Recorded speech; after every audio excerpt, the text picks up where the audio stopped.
आपके बीच में एक इम्पॉर्टेंट मैसेज को लेकर आया जो आप सभी को आज ब्लेस करेगा। मैं आज आपके साथ उन वचनों को मनन करूंगा जिसके द्वारा आप सभी आशीषित हो सकते हैं। और मेरे सामने इसमें यूहन्ना के 10 अध्याय से मैं वचन को पढ़ूंगा। आप मेरे साथ हो जाएं ताकि आपको परमेश्वर आशीष दे सके। 10 के 10 में लिखा है कि चोर किसी और किसी काम के लिए नहीं परंतु केवल चोरी करने, घात करने और नष्ट करने को आता है। मैं इसलिए आया कि वे जीवन पाए और बहुतायत से पाए। Praise the Lord. मैं आपको बताना चाहता हूं कि हम जितने भी मसीह लोग आज परमेश्वर के अंदर आ रहे हैं और बहुत से लोग ऐसे हैं जो प्रभु की ओर आज अपने आप को समर्पित कर चुके हैं और जिन्होंने अपने पुराने सारे चाल चलन को छोड़कर परमेश्वर के सामने इसलिए आ गए हैं क्योंकि उन्होंने मान लिया कि सिर्फ यीशु मसीह ही सत्य और जीवन देने वाला परमेश्वर है। और मैं बताना चाहता हूं कि बाइबल इस प्रकार बताती है कि यूहन्ना के 10 अध्याय के 10 में कि चोर किसी और काम के लिए नहीं आया। उसका काम क्या है? चोर का काम है चोरी करना, घात करना और नष्ट करना। यह वचन हमें इस बारे में बता रहा है कि प्रभु यीशु मसीह ने इनडायरेक्ट वे में ये बात बतानी चाहिए कि मैं तो तुम्हें जीवन देना चाहता हूं, मैं तो तुम्हारी खुशियां देना चाहता हूं, मैं तो तुम्हें आशीषित करना चाहता हूं, मैं तुम्हारी बीमारियों को दूर करना चाहता हूं। लेकिन जो चोर है वो चोरी करेगा, घात करेगा और नष्ट करेगा। और बाइबल इस प्रकार बताती है कि शैतान सिर्फ इसलिए जगत में आया ताकि वो मनुष्य की शांति को चुरा सके, उसकी आशीषों को चुरा सके, उसकी ब्लेसिंग्स को चुरा सके, उसके मन में जो परमेश्वर का प्रेम है वो चुरा सके। यहां तक कि वो अपने घर के अंदर भी रहते हुए भी वो चोरी वाली अवस्था में रह सके, यानी कि उसका जितना भी आशीष है वो सब शैतान ने चुरा लिया है। आज मैं ये वचन के द्वारा आपको क्या बताना चाहता हूं कि आप में से बहुत से लोग हैं जो अपने आप को ये बात बोलते हैं कि हम प्रभु में आ चुके हैं तो अब हमारे ऊपर अभी तक दुष्ट आत्माएं क्यों काम कर रही हैं। कईयों ने ये सवाल पूछा है।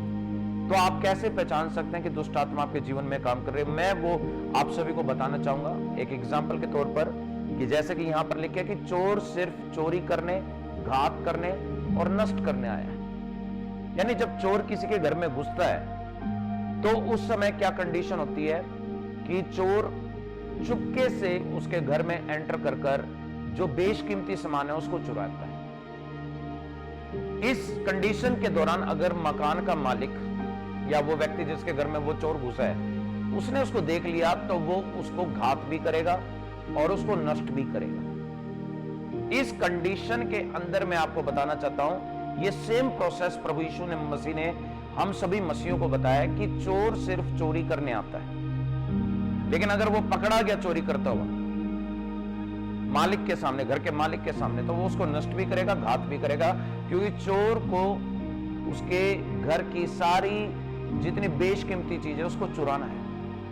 और मैं यही आप सभी को आज संदेश देना चाहता हूं कि जो मसीह में आते हैं वो पहले मसीह में आने से पहले शैतान के द्वारा सताए जाते हैं, दुष्ट आत्माओं के कारण दुखी किए जाते हैं, उनके घर में आशीषें चुरा ली जाती हैं, उनके घर में परिवार के अंदर उनके जो काम है, बिजनेस है, नौकरियां, वो सब ठप हो जाती हैं। एक को ये प्रॉब्लम हुई है, सारे घर के लोगों को यही प्रॉब्लम हो चुकी है कि अब कोई भी काम करना नहीं चाह रहा, या काम मिल नहीं रहा है, या बिजनेस है वो बिल्कुल बंद हो चुका है, कर्जों के अंदर लाइफ चली जा चुकी है। तो ये किसने आशीष को चुरा लिया? दुष्ट आत्मा ने। क्योंकि दुष्ट आत्मा का जो स्वभाव है वो नष्ट करने का है, चोरी करने का, घात करने का है। उसी प्रकार एक सांप कभी किसी के घर में घुसने के बाद किसी को बिना डर से नहीं रह सकता। शैतान की भी नेचर ऐसी है कि अगर किसी के जीवन में आ चुका है तो वो उसको नष्ट जरूर करेगा, घात भी करेगा और चोरी भी करेगा। इसी प्रकार आप सभी जान सकते हैं कि जब परमेश्वर की वचन के द्वारा ये बता सकते हैं हम कि जब किसी के जीवन में पवित्र आत्मा नहीं होता, दुष्ट आत्मा होता है, तो वो कैसे फाइंड आउट करे कि उसकी लाइफ में क्या चल रहा है, कौन सी आत्मा काम कर रही है। मान लीजिए आप में से कोई व्यक्ति है जो अपने घर में लोगों के साथ रहता है लेकिन वो कोई भी चुपके से ऐसा काम कर रहा है कि घर वालों को पता नहीं है, तो उसमें कौन सी स्पिरिट काम कर रही है? चोरी का आत्मा। अगर आप अपने बॉस के साथ अपने ईमानदार नहीं है, अपने बिजनेसमैन के साथ, पार्टनर के साथ ईमानदार नहीं है, कौन सी स्पिरिट काम कर रही है आपके अंदर? चोरी का आत्मा। आप अपनी वाइफ के साथ ईमानदार नहीं है, किसी एक्स्ट्रा अफेयर में है, तो ये कौन सी आत्मा काम कर रही है? चोरी का आत्मा। जब स्टीलिंग स्पिरिट काम कर रही है तो आपकी जो ब्लेसिंग्स है वो कभी भी आपकी लाइफ में एंटर नहीं कर सकती, क्योंकि स्टीलिंग करने का काम शैतान और दुष्ट आत्मा का है। और बाइबल इस प्रकार बताती है कि अगर चोर चोरी करने आया है तो आपको वो घात भी कर सकता है, नष्ट भी कर सकता है, लेकिन अगर जो घर का मालिक अगर समझदार है और जानता है कि चोर अगर चोरी कर रहा है वो मुझे घात भी कर सकता है, नष्ट भी कर सकता है, अपनी सेफ्टी के लिए वो विपरीत में उस पर अटैक करेगा तो वो जीत जाएगा। और यही वचन मैंने आपको मत्ती अध्याय के अंदर मैंने रेफरेंस में पहले भी बताया था। मैं आपको चाहता हूं कि वो भी वचन आप खोल लीजिए ताकि प्रभु आपको आशीष दे सके। देखिए, अभी आप मेरे साथ बने रहे ताकि पवित्र आत्मा आपको इसी समय वचन के द्वारा बात कर कर आपको इसी समय आशीषित कर सके। मैं आपके सामने इस समय वचन पढ़ रहा हूं जो आपके सामने इस समय मैं देने जा रहा हूं, उसके द्वारा आप सभी को परमेश्वर सौगुना आशीषित करेगा, क्योंकि परमेश्वर ने आपको बुद्धि और समझ का ज्ञान दिया है। चलिए मेरे साथ निकाल लीजिए ताकि आप सभी को पूरी आत्मा से, सच्चाई से पता चल सके कि प्रभु वचन के द्वारा हमें क्या बताना चाहता है। मैं आपको इस समय वचन दे रहा हूं, देखिए।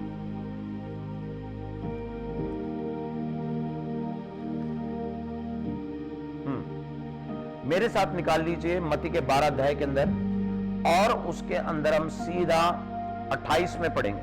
वहां लिखा है, पर यदि मैं परमेश्वर की आत्मा की सहायता से दुष्ट आत्मा निकालता हूं तो परमेश्वर का राज्य तुम्हारे पास आ पहुंचा है। That is the particular that verses and this scripture is showing that कि without the Holy Spirit we will be not cast out the demonic spirit। हम दुष्ट आत्मा को नहीं निकाल सकते बिना पवित्र आत्मा के। और यीशु ने यह बात समझाई कि 29 में कि कैसे कोई मनुष्य किसी बलवंत के घर में घुसकर उसका माल लूट सकता है जबकि पहले वह उस बलवंत को बांध ना ले। It is a same process. मैंने जो अभी बताया कि चोर किसी के घर में घुसेगा, अगर मालिक अगर सो रहा है गहरी नींद में, या तो उसको बेहोश करेगा या रस्सियों से बांधेगा, तब उसके घर को अच्छी तरह से लूटेगा। लूटने से पहले वो चोर इतना समझदार है कि पहले मालिक को बांधेगा। मालिक को, जो ऑनर है, घर का मालिक है या जो घर का शॉप का मालिक है या किसी भी चीज का मालिक है, पहले चोर उसके घर में घुसकर पहले ऐसा प्रबंध करेगा कि मालिक उसके लूटपाट के अंदर कोई भी दखलबाजी ना करे। और उसके लिए क्या करेगा चोर? कोई ऐसी प्लानिंग बनाएगा कि वहां पर जो मालिक है उसको बंधक बना लिया जाए। और क्योंकि यहां लिखा है 29 में कि कैसे कोई मनुष्य किसी बलवंत के घर में घुसकर उसका माल लूट सकता है कि जब तक पहले वह उस बलवंत को बांध ना ले। सेम प्रोसेस है कि जब दुष्ट आत्मा किसी के जीवन में एंटर करती है, पहले वही जादू टोना, वही तंत्र विदा, चाहे आपके परिवार के लोगों ने किया होता है या खुद से करवाया होता है या किसी थर्ड पर्सन ने करवाया होता है आपकी लाइफ के ऊपर, तो उसके बाद आपको बाइंड कर दिया जाता है। तब आपके जीवन पर शैतान या दुष्ट आत्माएं आकर सबसे पहले सेहत के ऊपर अटैक करती है, क्योंकि पहले मालिक को बांधा जाता है तो इसका मतलब पहले सेहत के ऊपर अटैक करती है दुष्ट आत्मा, फिर उसके फाइनेंस के ऊपर अटैक करती है, तब उसको लूटा जाता है, तब उसके घरों के अंदर जो बच्चे हैं या पत्नी हैं उनको भी लूटा जाता है। और इस प्रकार शैतान का जो कार्य है वो पूरे घर के अंदर बिल्कुल क्लियर नजर आएगा, क्योंकि पहले वो आपकी हेल्थ के साथ खिलवाड़ करेगा, हेल्थ के ऊपर बाउंडेशन बनाएगा, बाइंडेशन करेगा, और उसके बाद आपकी जो बेशकीमती घर में वस्तुएं हैं, हीरो है, जौरात है, पैसा है, फाइनेंस है, जो भी बिजनेस है, जो भी आपका कार्य है, उसको वो सारे उसके धन को लूट लेगा। सेम प्रोसेस दुष्ट आत्मा का है। दुष्ट आत्मा भी किसी के मनुष्य के में जब एंटर करती है या उसके घर में जाती है तो वो पहले उसके सेहत पर अटैक करती है। बीमार लोग आप देखते हैं आजकल, मेडिकल के चक्कर लोग काट रहे हैं, लेकिन उसको कोई सोल्यूशन ही नहीं मिल रहा। डॉक्टर चेकअप करते हैं, सीटी स्कैन कर रहे हैं, स्कैनिंग कर रहे हैं, कोई भी बीमारी फाइंड आउट नहीं हो रही है। पता चल रहा है कि एक ऐसी बीमारी है जिसका कोई इलाज ना तो मेडिकल साइंस कर पा रही है, नहीं कोई कर पा रहा है। और फिर उसके बाद जब उनको यीशु के बारे में नहीं पता चलता तो वो बाबाओं के चक्कर काटते हैं, ऐसे लोगों के पास पहुंच जाते हैं जो तंत्र विद्या कर कर उनकी दावा करते हैं कि उस बीमारी को निकालेंगे, लेकिन फिर दोगुना उनके ऊपर बीमारी का अटैक हो जाता है, क्योंकि पहले तो एक दुष्ट आत्मा था, अब दो दुष्ट आत्मा हो गया, 3 दुष्ट आत्मा हो गया, और जिसके कारण बहुत से लोग बीमारियों में फंस जाते हैं। और आज यही हो रहा है कि लोगों को समझ में नहीं आ रहा कि ये बीमारी देने वाला कौन है। ये बीमारी देने वाला दुष्ट आत्मा है।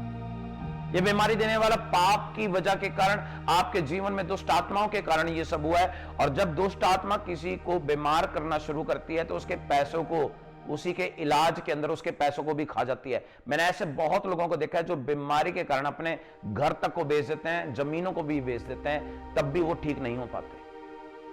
लेकिन एक सच्ची आशा, जीवित आशा हमारी प्रभु यीशु मसीह है। और प्रभु यीशु मसीह ने कहा था कि मैं अगर पवित्र आत्मा की सहायता से दुष्ट आत्मा निकालता हूं या तुम्हारे बंधन को तोड़ता हूं तो तुम अपने आप को धन्य मानो कि तुम्हारे पास परमेश्वर का राज्य पहुंचा है। जैसे कि अभी हमने पढ़ा 12 के अंदर 28 में मत्ती में कि यदि मैं परमेश्वर की आत्मा की सहायता से दुष्ट आत्मा को निकालता हूं तो परमेश्वर का राज्य तुम्हारे पास आ पहुंचा है। यानी परमेश्वर आ पहुंचा है तुम्हारे पास, और अब तुम्हारे घर के अंदर बीमारी, शैतान, दुष्ट आत्मा कुछ भी कार्य नहीं कर पाएगी, क्योंकि परमेश्वर ने तुम्हें अब छुड़ाने के लिए पवित्र आत्मा को भेज दिया। और इसलिए मैं आप सभी को यह बताना चाहता हूं कि आज अवेयरनेस के तौर पर और नॉलेज के तौर पर आपको समझाना चाहता हूं कि दुष्ट आत्माएं और शैतान कभी भी किसी मनुष्य का भला नहीं कर सकती। कई लोग कहते हैं कि मेरी वाइफ मर चुकी है तो उसकी आत्मा मेरे साथ रहती है। कोई भी मनुष्य की आत्मा किसी मनुष्य के साथ नहीं रहती। There is a pretending of the devil spirit. ये दुष्ट आत्माएं होती हैं जो मनुष्य के भेष के अंदर, लोगों के घरों के अंदर, परिवारों को छोड़ती तक नहीं है। और उन्हीं को आप पितरों की आत्मा कहते हैं, जिसे हम कहते हैं जनरेशंस कर्स स्पिरिट, कि एक घर में शराब पी रहा है तो सारे घर में शराबी बन चुके हैं। जवान लड़के शराब पी रहे हैं क्योंकि बाप उसका बहुत पुराना शराबी है।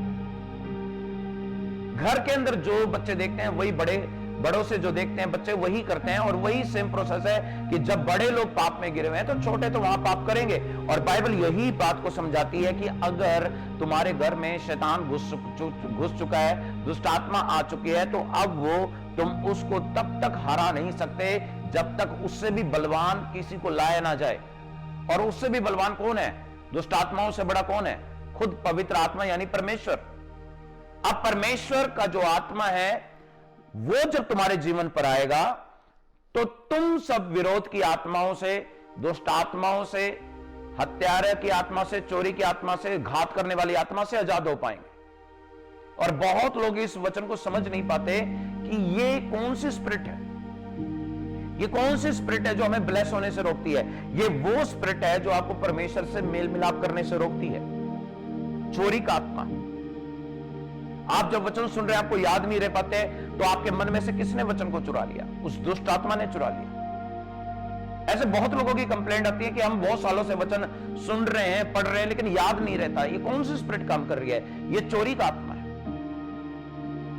आप ईमानदार नहीं है, चोरी करते हैं खुद अपने छोटे छोटे बातों पर। आप पे कौन सी स्पिरिट कार्य कर रही है? चोरी का आत्मा। आप किसी शॉप पे गए, आपका चोरी करने का मन कर रहा है, वहां से चोरी करके आप चीज उठा के लाए, जबकि अब आपके पास धन की कोई कमी नहीं है, उन चीजों की भी कमी नहीं है, फिर भी उस चीज को आपने उठाया। क्यों? क्योंकि चोरी का आत्मा काम कर रहा है। ऐसे बहुत से लोगों को अपने अंदर जो स्पिरिट काम कर रही है उनके बारे में उनको खुद को नहीं पता है। लेकिन अगर आप अपने आत्मा में बैठकर प्रभु के सामने प्रार्थना करके प्रभु से पूछेंगे कि मुझ पर कौन सी स्पिरिट कार्य कर रही है, तो आपको बिल्कुल परमेश्वर साफ साफ दिखाएगा। धोखे की आत्मा है आपके अंदर, या आप दूसरों को दोष लगाने वाली आपके अंदर आत्मा है, या दूसरे आप विचार की आपके अंदर आत्मा काम कर रही है, या फिर आपके अंदर बुराइयों की आत्मा काम कर रही है, दूसरों की बुराइयां निकालने में आप समय बिता रहे हैं। ये जितनी तरह की स्पिरिट आपकी लाइफ में काम कर रही है, इनको आप वचन से पढ़कर प्रार्थना करके फाइंड आउट कर सकते हैं कि मेरी लाइफ में कौन सी स्पिरिट काम कर रही है। और इसी के लिए प्रभु यीशु मसीह ने बताया था कि 30 में कि जो मेरे साथ नहीं है वो मेरे विरोध में है। सिंपल सी बात है कि जब आप प्रभु में आए हैं तो आपके साथ कोई भी अविश्वासी का कोई नाता भी नहीं होता है।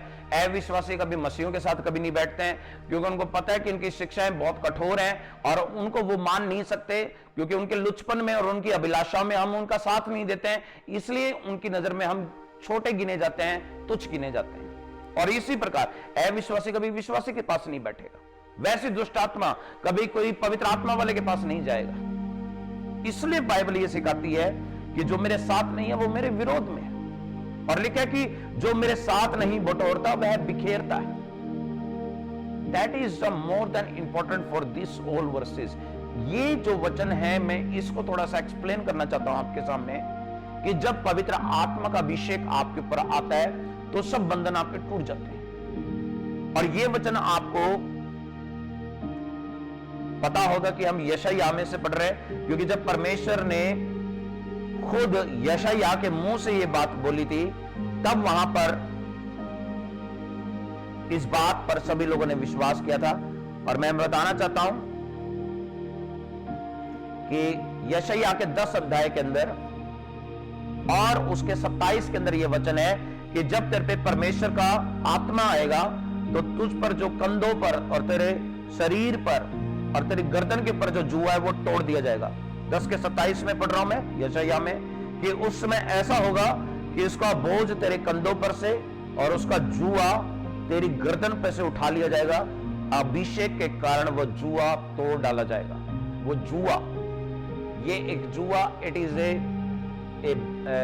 फाउंडेशन, एक बंधक है, ये बंधन है, ये अदृश्य बंधन है जो दुष्ट आत्माओं ने या किसी तंत्र विद्या करने वाले ने आपके जीवन पर बांधा है। वो बीमारी की आत्मा हो सकती है, वो चोरी की आत्मा हो सकती है, गंदी हैबिट की आत्मा हो सकती है, कोई भी ऐसी आत्मा हो सकती है जो आपके जीवन की सारी दुखों को लेकर आपके जीवन में लेके आ रही है, चाहे वो कुछ भी हो। और इसलिए प्रभु ने यह बात बोली वचन के द्वारा 10 के 27 में यशायाह में कि उस समय ऐसा होगा कि उसका बोझ, किसका बोझ? शैतान का बोझ, उसका बंधन तेरे कंधे पर से, तेरे कंधों पे से और तेरी गर्दन के ऊपर से उठा लिया जाएगा।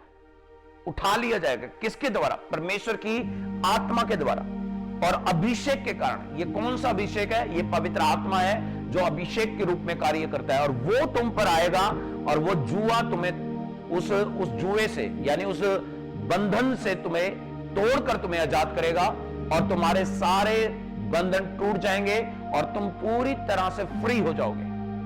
और इसी अनॉइंटिंग को ही हम अभिषेक कहते हैं, जो आप मैन ऑफ गॉड के ऊपर, उनकी लाइफ के ऊपर देखते हैं या किसी ऐसे मिनिस्ट्री के ऊपर देखते हैं जो जब वो आपके ऊपर प्रेयर करते हैं तो आप फ्री होने शुरू हो जाते हैं, दुष्ट आत्मा में से निकलने लग जाती है और तुरंत बाद आप चंगाई पाते हैं। ये क्या है? ये अनॉइंटिंग है, ये अभिषेक है जो आपके बंधनों को तोड़ देता है।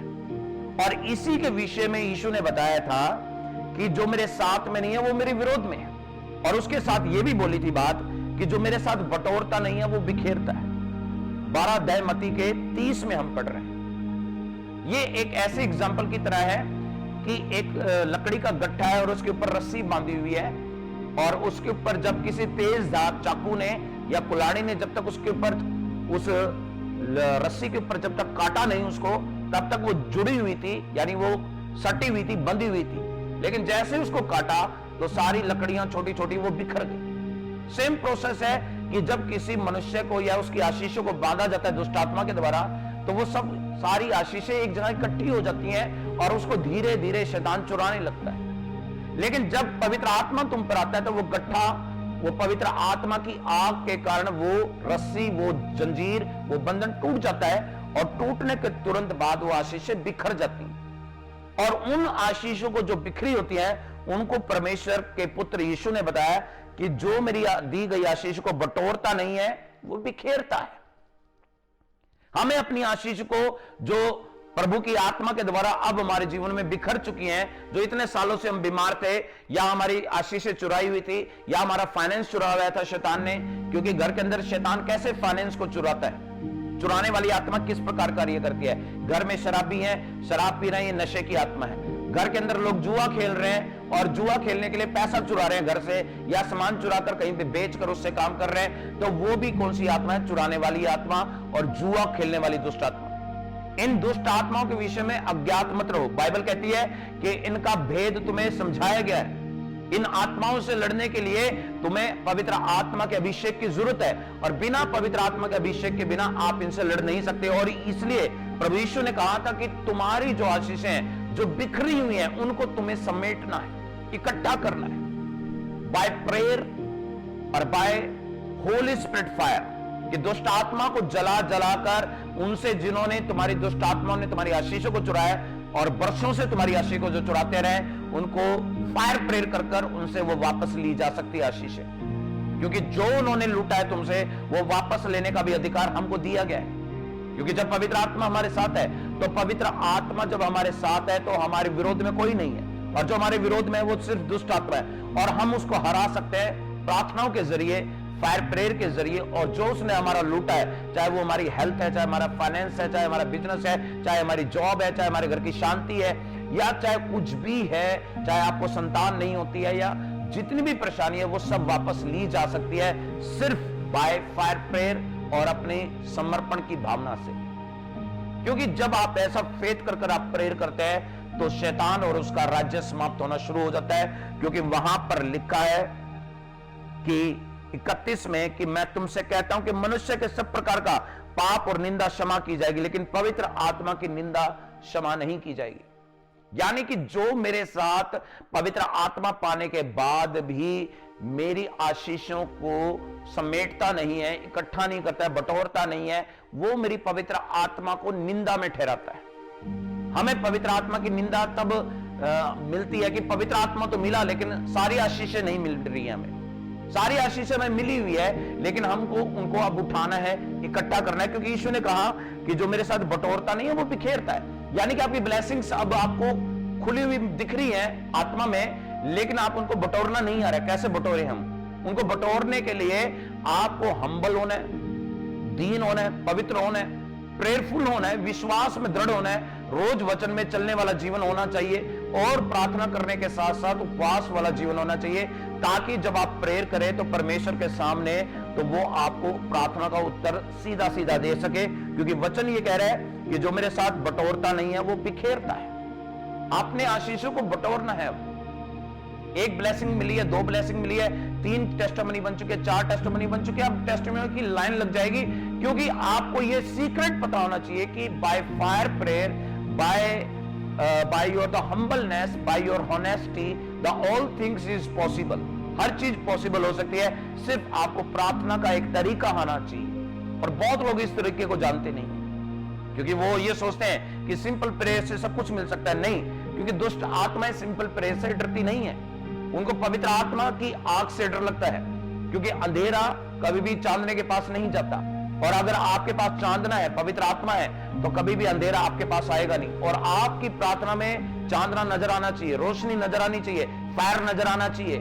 क्योंकि जब आपके अंदर पवित्र आत्मा आपके अंदर उतरता है तो आपकी आवाज तेज हो जाती है, आपका जो ऊपर पसीना आना शुरू हो जाता है शरीर से। ये सब सिम्टम्स है कि पवित्र आत्मा से आप भरे हुए, आपके अंदर आग है, आपके अंदर एक एनर्जी नजर आ रही है, ये पवित्र आत्मा की आग है। और जब ये पवित्र आत्मा की आग के द्वारा आप दुष्ट आत्मा को जलाते हैं, फायर रिलीज करते हैं, दुष्ट आत्मा जलता है, और उसके बाद जितना भी उसने आपका चुराया है वो वापस देना शुरू करता है। क्योंकि शैतान कभी भी प्यार से, कभी भी किसी के घर से या उसकी फैमिली में से, उसकी लाइफ में से कभी नहीं जाता। हमें यह बात को समझना पड़ेगा कि यीशु ने यह बात को समझाया था कि अगर कोई मेरी पवित्र आत्मा के अंगेस्ट में काम करता है तो मैं ना तो इस लोक में ना परलोक में मैं उसको क्षमा नहीं करूंगा। क्योंकि सब प्रकार के मनुष्य के पाप और निंदा क्षमा किए जा सकते हैं, लेकिन इस बात की क्षमा नहीं है कि जो दुष्ट आत्मा को निकालने में विश्वास नहीं करता, दुष्ट आत्मा के ऊपर जो उन्होंने आपकी आशीषों को चुराए उसको वापस लेने में विश्वास नहीं करता, वो मेरी पवित्र आत्मा का मजाक उड़ाता है, वो पवित्र आत्मा को मानता ही नहीं है। और जो मेरी पवित्र आत्मा को नहीं मानता वो मेरी निंदा कर रहा है। इसलिए ध्यान रहे, सावधान रहे कि कभी भी मैन ऑफ गॉड जब अन्य भाषा प्रार्थना कर रहे होते हैं या कलीसिया कर रही है तो लोग हंसते हैं कई बार अन्य भाषा को सुनकर। और कई लोग ऐसे भी होते हैं कि जब दुष्ट आत्मा निकल रही होती है तो दूसरों के लिए लगता है कि ये ड्रामा चल रहा है, और वो उसकी प्रॉब्लम को देखकर या उसको सोचते हैं ये ड्रामा कर रहा है, हंसते हैं। क्योंकि प्रभु ने ये बात समझाई है कि तुम कभी किसी व्यक्ति का मजाक मत उड़ाना। और ऐसे लोग, बहुत से लोग हैं जो मजाक उड़ाते हैं इस बात का कि देखो उसमें दुष्ट आत्मा निकल रही है। तो याद रखना, अगर तुमने पवित्र आत्मा का इंसल्ट किया है तो तुम एक भारी खतरे में डलने जा रहे हो। क्योंकि जब परमेश्वर तुम्हारे ना तो कोई पाप को क्षमा करेगा जो तुमने पवित्र आत्मा के अगेंस्ट में किया है, ना तो इस धरती पर ना ही स्वर्ग में तुम्हें उस पाप की क्षमा मिलेगी। इसलिए ध्यान रखना कि कभी भी किसी भी मैन ऑफ गॉड की अन्य भाषा पर या किसी कलीसिया के अन्य भाषा का कभी मजाक नहीं उड़ाना। अगर वो पवित्र आत्मा की ओर से बोल रहा है और तुम्हें अन्य भाषा नहीं आती है तो तुम निश्चय तुम उसकी बातों का मजाक उड़ाओगे। लेकिन अगर तुम पवित्र आत्मा से भरे हुए और दूसरे की अन्य भाषा को सुन रहे हो, तुम भी अन्य भाषा प्रेयर करते हो, तो तुम उसकी रिस्पेक्ट करोगे, क्योंकि तुम भी आत्मा से जन्मे हो, वो भी आत्मा से जन्मा है। और मैं इसी मैसेज को आज देना चाहता हूं। ये मेरा आज सरमन स्पेशली उन लोगों के लिए था जो लोग अभी तक समझ नहीं पा रहे हैं कि कैसे हम डिफीट करें दुष्ट आत्माओं को। अपनी एक लिस्ट बनाओ और उसमें चेक करो अपने आप को 24 आवर्स में या पूरे 1 वीक में कि आपसे कौन से पाप होते हैं, और उससे फाइंड आउट करो कि आप पे कौन सी स्पिरिट काम कर रही है। और जो आपको स्पिरिट का पता चलता है कि मुझ पर ये दुष्ट आत्मा काम कर रही है, तो उस पर आप बिल्कुल उसको लाइटली मत लीजिए, क्योंकि जब किसी को जेल में डाला जाता है तो जेल की जो सजा होती है वो मुकर्रर करने वाला जज होता है। लेकिन यहां का जो जज है, जो दुष्ट आत्मा आपको बांध के बैठी है, उसका जज कौन है? शैतान है। और शैतान किसी को भी बिना किसी कारण के सजा देता है और उसकी जीवन भर उसको बंदगी में या बंदी गृह में रखता है, यानी दुष्ट आत्मा से बांध के रखता है। तो ये ऐसी जेल नहीं है जो अपने आप से पूरी हो जाएगी। आपको अपने बंधन खुद तोड़ने या किसी उस मैन ऑफ गॉड से तोड़वाने जो प्रार्थना में और आत्मा के बंधन तोड़ने में परफेक्ट है, जो दुष्ट आत्मा निकाल सकता है। और उसी के पास, क्योंकि ऐसा समर्थ क्यों दिया परमेश्वर ने? क्योंकि परमेश्वर यह बताना चाहता है कि कोई भी बिना पवित्र आत्मा के दुष्ट आत्मा नहीं निकाल सकता। इसलिए मैं आपको यह आज मैसेज दे रहा हूं कि जितने लोग सुन रहे हैं बात को बड़े ध्यान से सुनिए कि अपने आप को परमेश्वर के ग्रहण योग्य बनाए। यीशु ने साफ कहा था, जो हमने 10 के 10 में पढ़ा था, कि चोर किसी और कार्य के नहीं आता, वो सिर्फ चोरी करने, घात करने और नष्ट करने के लिए आता है। और भेड़े उसका शब्द, चोर के शब्द को नहीं सुनती, वो सिर्फ अपने चरवाहे की आवाज को सुनती है। ये भी हमने पढ़ा है। और ये वचन कहां पर लिखा है?